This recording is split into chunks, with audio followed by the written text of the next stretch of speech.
One Question is designed to give subscribers valuable insights on how executive leaders in college athletics think about key issues on their respective campuses, in their departments, or within their leagues and conferences.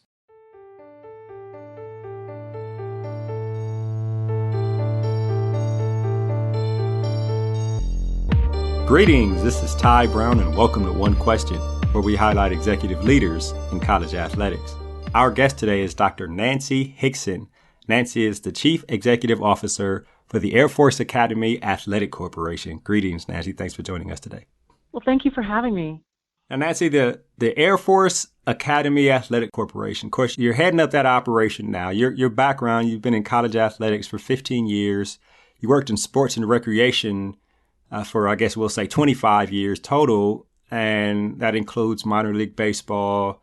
And of course, you were with the Sports Commission in Colorado Springs, which, as you've mentioned, is the amateur athletic capital of the world with plenty Olympic operations and a variety of other things. This Air Force Academy Athletic Corporation, can you describe to us why it was created? I think it was back in 2013, and then how that business model was set up with respect to the athletics department there at Air Force Academy? Sure. Well, it's a kind of a complicated and interesting path that the AFAAC, as we like to call it, everything in government has an acronym, right? So we're the AFAAC. This is something that's been in the works since the early 2000s, and really the reason that this thought process of creating an independent nonprofit revenue generation arm of the athletic department here at the Academy was solely based on funding.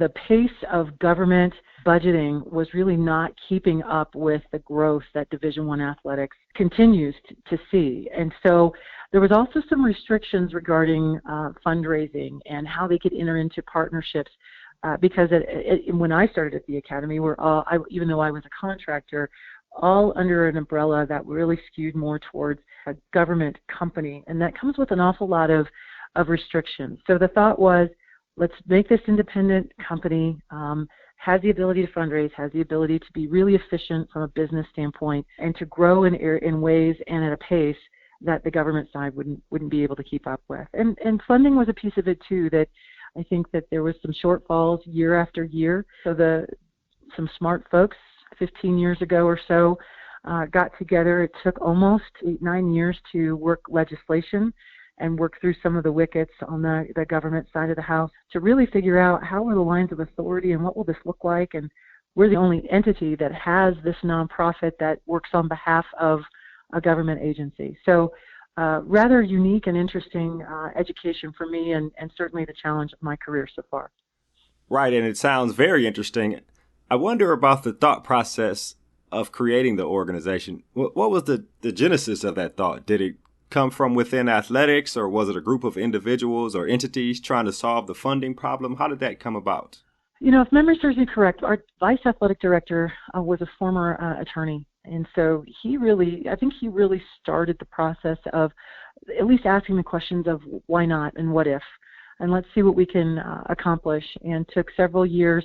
It kind of died initially after a year or two, and then I would say in 2010, 11, it really started gaining speed again. And then, of course, you have to involve attorneys and resource managers from the Pentagon to really figure out how this is going to look moving forward. So we stood up the organization in 2013. There was a couple of years beforehand that I was involved before it was a full-blown, we flipped the lights on July 1st of 2013.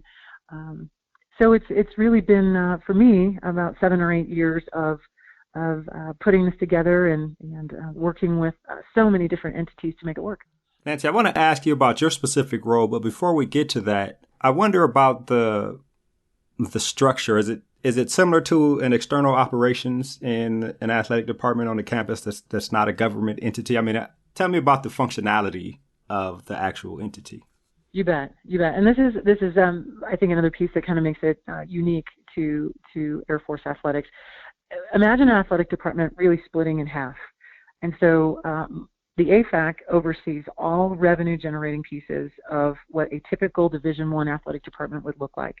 And so that's marketing and ticketing, development, our team store, special events, our sports camps. Anything that generates revenue stays on the AFAAC side of the street. The other side is really more military. And so only 5 of our 27 sports kind of fall under the umbrella of the AFAAC, and those are our revenue generating sports. And then we have 22 others that have remained Olympic sports to compare apples to apples. Our Olympic sports are on the government side. We also have PE that falls underneath, PE and testing that falls under athletics on the government side as well. So structurally, this is where it really kind of gets complicated. The athletic director sits on my board of directors. I have 9 members of the board that are appointed by the Secretary of the Air Force and serve at the pleasure of the Secretary of the Air Force. And so when it comes down to day-to-day discussions, we work hand in hand on everything from contract negotiations with our coaches to scheduling, recruiting issues, large-scale corporate partnerships. But that responsibility, the partnerships in particular, reside with me, and then we work in conjunction to make any personnel decisions together. Okay, so you'll have to help me out here. That setup sounds a bit complexing, right? Can you expound a little more on your role and the relationship with the Director of Athletics, Colonel Jenn Block there, and how the whole setup works? Well, I'll start by saying that Colonel Block is doing a great job, and I truly enjoy our partnership. And she is the third athletic director since the AFAAC stood up. Dr. Hans Mew who's with us for 10 or 11 years and was instrumental in setting the company up. And then we had Jim Knowlton, who's now at Cal, for 3 years. And, I'll share this. I remember when Jim was really at the final stages of deciding about taking the job or not. We spent a tremendous amount of time on the phone together just for him to get his arms around, okay, walk me through this scenario. What does this look like? And, it really is rather unique. But I think that if you have the right personalities in place and you have the right mindset that our cadet athletes are, at the end of the day, what we're all here to support and to provide opportunities for them, it really does work. But there are some pieces of the relationship that are rather complicated. I have 4 different colors of money within the AFAAC, whether it's through government grants or through fundraising entities, and there's pieces of what we have been asked to do on behalf of the Air Force Academy for mission essential pieces of the athletic department. So there's a heavy amount of oversight and auditing that goes along with what we do. And I would still tell you, after 5.5 years of being in business, every single week we're looking at adjusting some of our protocols and some of our administrative oversight to make it work. But the funding model is really working. The relationship with the government, once you can parse out who does what and where the lines of authority reside. Have I lost you? I know it gets really complicated really quickly. This is great. I'm learning a lot here, actually.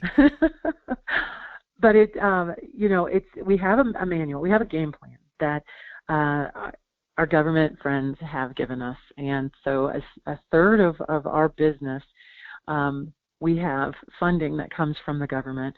We're about a $26 million entity. I think the athletic department total is between 55 and 60. So our footprint is just about half as well. So there are some pretty specific restrictions on how we can use money, but we are funded in such a way that we do the best that we possibly can with funds that are given to us, and we've received some great efficiencies and some really big milestones for the Academy with capital projects and things that the AFAAC has been able to be a part of.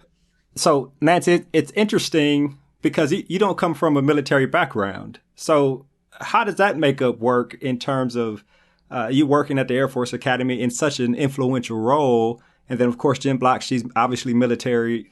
Tell me about the makeup of that, civilian and military and leadership and influence there on campus. Yeah, you bet. It's a really wonderful corporate culture and unique too, I think. And I know that I'm a non-grad and I've never served this great country, but I am exponentially proud to be even associated with such an amazing institution. And when I look in the faces of our young men and women who will be the future leaders of this nation, we're in good hands for sure. But from a cultural standpoint in the athletic department, almost everyone, and it's almost split, right down the middle. We've got about 127 employees, and I would say that almost exactly the same on the government side. Almost everyone on the AFAAC side is a civilian, and with no background in any kind of active duty we have ones and twos, and then I would say almost everyone on the government side has had some background.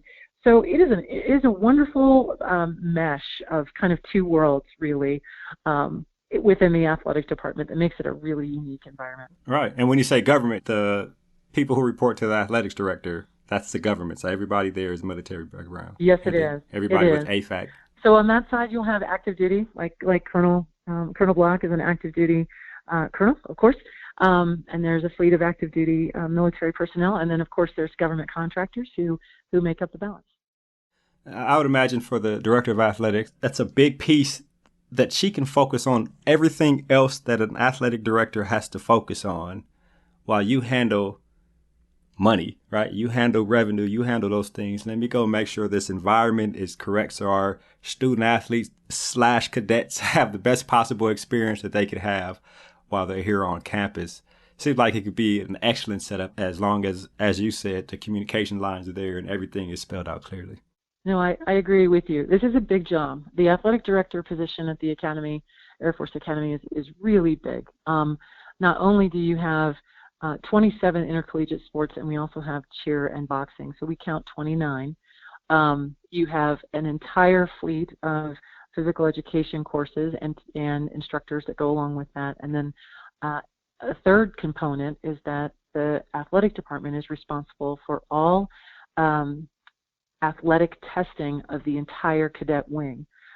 So, of course, there are benchmarks. There's militarily, academically, and athletically that each cadet must meet. And so that athletic piece falls under the athletic director as well. So I think to your point, that's a great way to look at it, that it is might be helpful and could be nice to have a fully functioning, business arm of the athletic department. That's great. I'm going to use that when I describe it to people. Well, Nancy, this has been a very insightful conversation here on the setup there with the Air Force Academy Athletic Corporation, and of course, your relationship with Colonel Jenn Block as the Director of Athletics there on campus. I really appreciate you joining us here on One Question. Well, thank you, sir. I appreciate the time. That was Dr. Nancy Hixson. She's the Chief Executive Officer at the Air Force Academy Athletic Corporation, or AFAAC as they call it. And of course, this is Ty Brown with One Question. And keep in mind, the role of a leader is to create and maintain an environment that people want to be a part of. And as always, be better tomorrow than you are today.